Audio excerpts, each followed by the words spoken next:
Hello, BookTube.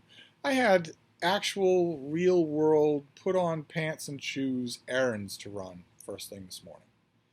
So I went out and about to do that. It's seasonable weather here in Boston, bright, very humid, 80, 90% humidity, much higher than it should be, much higher than it's possible to be comfortable, but not all that hot. The daytime high is, so far, holding steady at around 80 degrees Fahrenheit, something like that. That's going to change. Next week, the temperature is going to start to poke at that ceiling. But right now, if it weren't for the humidity, if the humidity were down in the 50s, these would be gorgeous days, complaint-free days. So that was consolation number one, going about these errands first thing this morning, and you can guess what consolation number two was, which was the Brattle Bookshelf. For those of you who are new to this channel, and there aren't many, we seem to have stalled as far as new subscribers go. Very good job, my faithful Donoghue-gonauts. The Brattle Bookshop is a used bookstore in the heart of downtown Boston. They're incredible. Just incredible. Just jam-packed shelves, double-stacked shelves everywhere on 2 floors. The 3rd floor is collectible, rare items, stuff like that. I never go up there, but you could, if you wanted to, you could certainly go up there and find something for that book aficionado gift recipient on your list. And in addition to that, a sale lot next door to the shop that is thousands of books, changing all the time. The inside inventory changes all the time too, changing all the time. The buying table in the Brattle, right as you walk in the door, is always busy. There's always new stuff being processed there, being brought up from the basement, priced, sent out into the shop or out into the lot. So I almost never come away from the Brattle empty-handed, and I was determined to reward myself with a trip today. So I went. It was a beautiful day for being out in the sale lot, and I got a pile of books that I want to show you. They intersect with BookTube in a number of different ways. We'll start with the mass market paperbacks. I found a mass market paperback of this classic old collected stories of John Cheever. Excuse me. Just this classic red thing. I have the hardcover of this with the dust jacket, and I don't know how well a mass market will hold up. I will reinforce this thing. I still use clear plastic packing tape to reinforce my mass market paperbacks. I don't do that with my hardcover dust jackets anymore because it was giving you all conniption fits. So I just bought plastic book coverings online. Very easy to do, very easy to install. Just did that so I don't have to think about it anymore. But mass market paperbacks, I'm definitely going to reinforce this thing and see. When I first encountered this, I read it this way. So we'll see. I love this volume. I think it's one of the greatest collection of short stories in American history. Then, like I say, this will intersect with BookTube a little. And a BookTube event is coming up tomorrow, BookTube at War. A new BookTube event that was shaped by Michael K. Vaughan, as all BookTube events are shaped by Michael K. Vaughan. My bar mitzvah was shaped by Michael K. Vaughan. But it was originally the brainchild of a viewer, a BookTube viewer, doesn't have a channel, called DDB, designed to spend the month of July reading about war fiction, war memoirs, war history. So you never go to the Brattle with an agenda. You never go and demand that it provide you with something, or you won't get what you want. But in the back of my head, I was thinking, well, I don't have any agenda, but I will snap up war-related books that I happen to see. And I found a Penguin Classic mass market of Aubrey de Selincourt's translation of The War with Hannibal. I already have this, but I tend to grab mass market Penguins, especially when they're in beautiful condition like this. I tend to grab them because I tend to wear them out. And this doesn't exist in any other way. It's not like anyone has, it's not like any publisher has looked back and said, or a Penguin themselves have looked back and said, well, we really ought to do a really nice illustrated commemorative hardcover of Aubrey de Selincourt's translation of these books from Livy about Rome fighting Hannibal in the Second Punic War. Penguin Classics has never done that. Penguin Publishers has never done that. No one else has ever done that. And no one else is ever going to do that.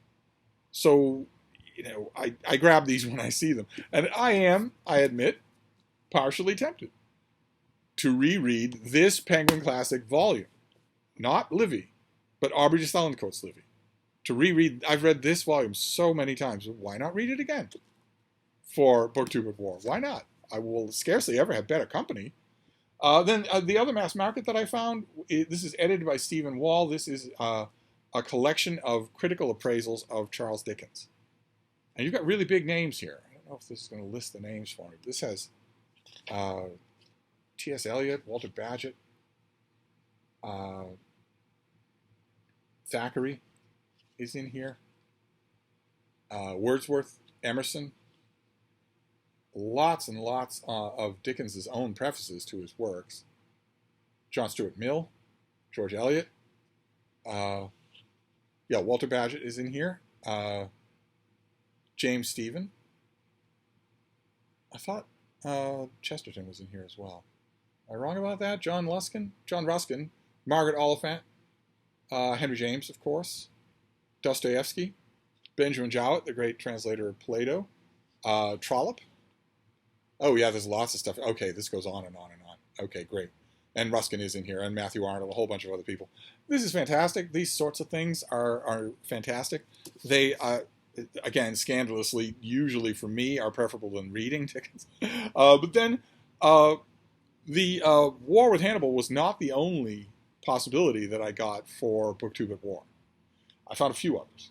So we'll show you this one here. This is an old Time Life book.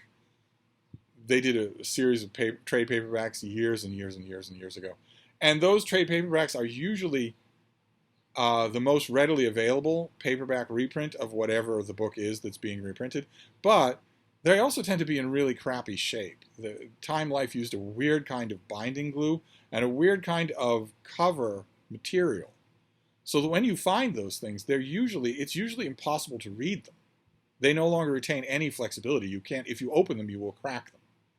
And I don't know if that's true with this. This struck me as a lot more flexible than usual. That's why I grabbed it. I'd no interest in getting a book that is not going to be even able to be read once. But this is Margaret Leach, who we saw on this channel just recently, because I got a copy of her book In the Days of McKinley. And this was an even more famous book of hers. This was her most famous book, Reveille in Washington. These are the old Time Life books that I'm talking about here. And that's creased already. But this seemed to me to be more flexible than they usually are. This might be readable. You never know. This is all about Washington, D.C., the nation's capital, what was going on in Washington during the American Civil War.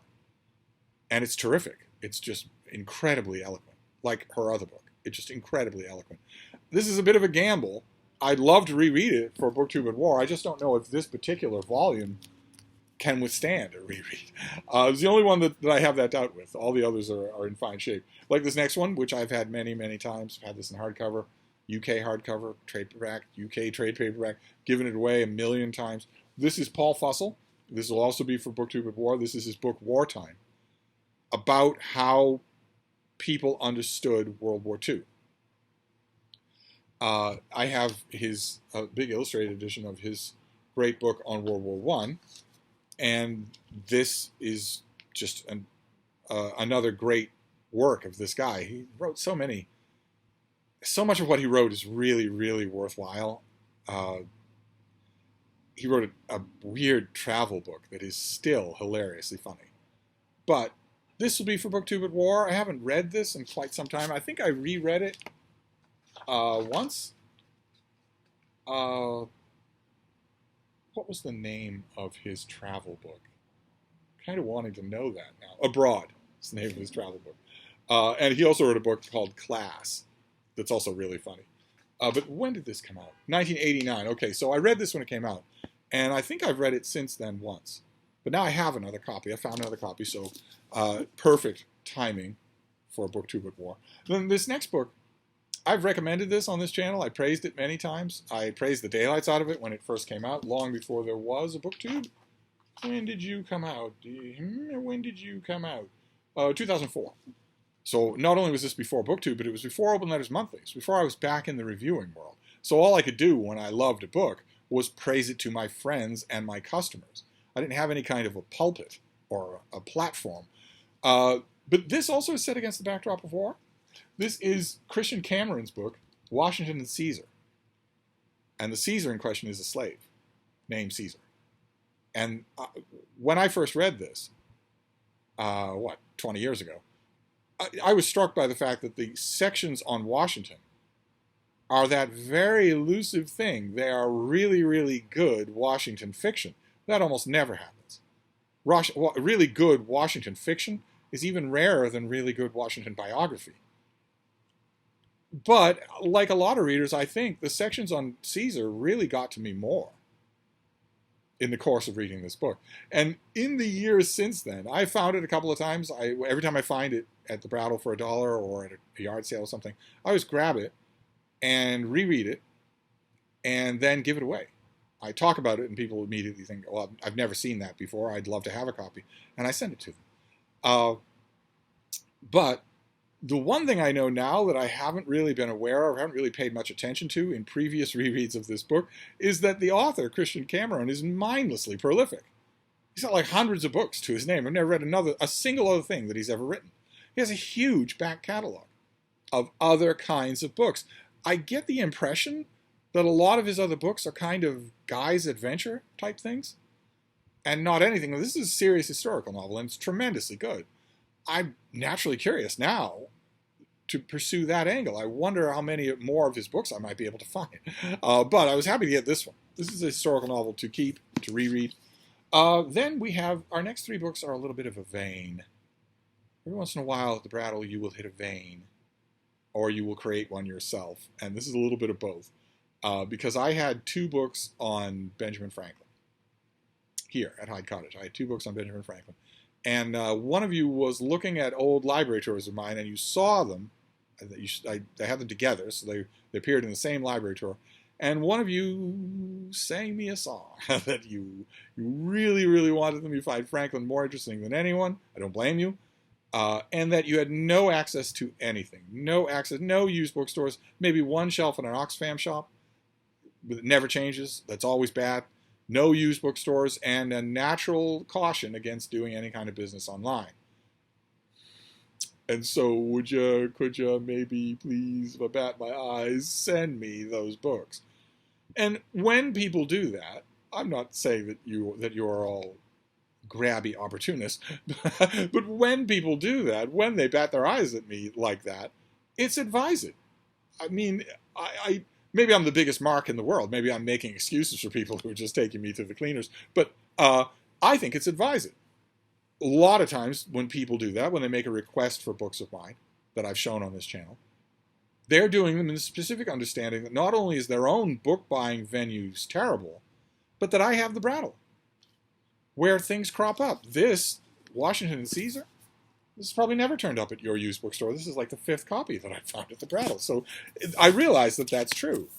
And that puts me in a better position to find these things. If I have a book on my shelf that I really, really loved, and maybe it's got annotations in it and lots of clippings in it, and somebody wants it, well, I'm more likely than they are to come across another copy. So I did that. I sent away those 2 books, and the Brattle had both of them. So I just grabbed them both, and price be damned. I just grabbed them both so that I would have them, put them back on the shelf. The first one is David Chandram. This is his book, Triumph in Paris, The Exploits of Benjamin Franklin in Paris, where Franklin spent a long time until a scandal broke that forced him to return to the colonies. Otherwise, he might have sat out the whole war without ever setting foot on American soil. This is just tremendous. It's just, there have been 80 million Benjamin Franklin books. This is one of the best ones. And the other one that I found at the Brattle, the other one that the Brattle set aside for me, is also one of the best books on Franklin. Notice this is not a full-dress biography. It's just the time that Franklin spent in Paris. And this next one is also not a full-dress biography. They get the whole biography in, both of them do. But these are designed to focus on one part of Franklin's life. And this one is by Arthur Vernon Turt Elliott, and it is The Shaping of Genius. This is Benjamin Franklin's Boston years, with the end papers there that show you Boston. You can see my house from there. These 2 together are indispensable Franklin biographies, and they prove the rationale behind that exchange of books, late last year? They prove it, which is that I sent those books away and I said the Brattle will provide, and the Brattle did. The Brattle did provide. No other used bookstore in the world where I could just sit back and complacently say, oh, that'll certainly happen. And it did. Now, these showed up together. at the Brattle, and I have a feeling I probably knew the person they came from. But that's a little bit of a vein, but the Benjamin Franklin vein wasn't done yet. Because I also found this. Dr. Franklin Goes to France by Stacy Schiff. This book had I've never seen, this is the UK edition of this book. I've never seen this before. I've only, at the Brattle, ever seen the US version. And I love the way Stacy Schiff writes. I think she's fantastic. So, and I read this when the American version came out, and I got rid of it. I think I got the advanced copy from the publisher. Or did I? I might have got that out of a library. But this will be the first time that I own it, and very much worth a reread, especially since I've got a trio now of Franklin books to reread. So I might as well make a Franklin binge out of it. And then the final thing is something that I don't technically need. Oh, I don't need any of these things, so I don't technically need it. This is, I'm pretty sure, on Project Gutenberg, and it's an ornate old illustrated travel guide, but I'm pretty sure the edition on Project Gutenberg has the illustrations. But this is by Mortimer Menpes, and with illustrations he's the one who drew it. He's the artist. He was an artist, a very beloved Victorian artist. And Dorothy Memphis wrote the text of their book on Venice. And that's all that this is. It's just an ornately illustrated. You've got the text running all throughout, but you've also got these illustrations. I've had this volume a few times. I always managed to get rid of it, or one time I had it and it got torn apart by dogs. But now I have it. This is going to go on a shelf of Venice books that I'm building. I want all my Venice books together, and I'll just clean this up. It's a little bit. That gold gilt is mostly worn off, but some of it on the spine and on the book itself is occluded by dirt, not by time, not by erosion. So I will carefully clean this thing to make it as bright and new as it can be, and I will go through it again, because I used to live in Venice and I miss it. It's jarring to me every single week to realize I will never go back. I will never see Venice again. I will never walk in the door of the building where I used to live. That's just amazing to me. I probably wouldn't be allowed in. It's probably a multi-billion-dollar Saudi refuge with armed guards at the door, but. It's going to be a delight to go through this again, to just idly, slowly go through the pages of this thing, a great old volume about Venice. And there you go. That was the Brattle. This time around, to finish out the month of June, we have the Mempises doing Venice. We have Dr. Franklin Goes to France. We have Benjamin Franklin, The Boston Years. We have Triumph in Paris, again, and there's two books on the exact same subject, but both by great authors, so I don't mind at all. We have Washington and Caesar, a really good historical novel by a prolific historical novelist who I've read nothing else by Cameron Christian. That's kind of amazing to me. Then we have Wartime by Paul Fussell for BookTube at War. We have Reveille in Washington, also for BookTube at War. We have a Penguin collection of appreciative and critical essays of Charles Dickens. We have The War with Hannibal, Aubrey de Salincourt's translation, also for BookTube at War. And finally, The Collected Stories of John Cheever, which I don't need. I don't actually need any of these things, but I haven't had the mass market in forever, so I thought I would just grab it while it was right there in $1. And that's it. That was my Brattle trip on a warm, humid, beautiful morning here in Boston. So yet more books to just hurl at your face. But I'm going to wrap this up for now, but I'll be back. Thank you, BookTube.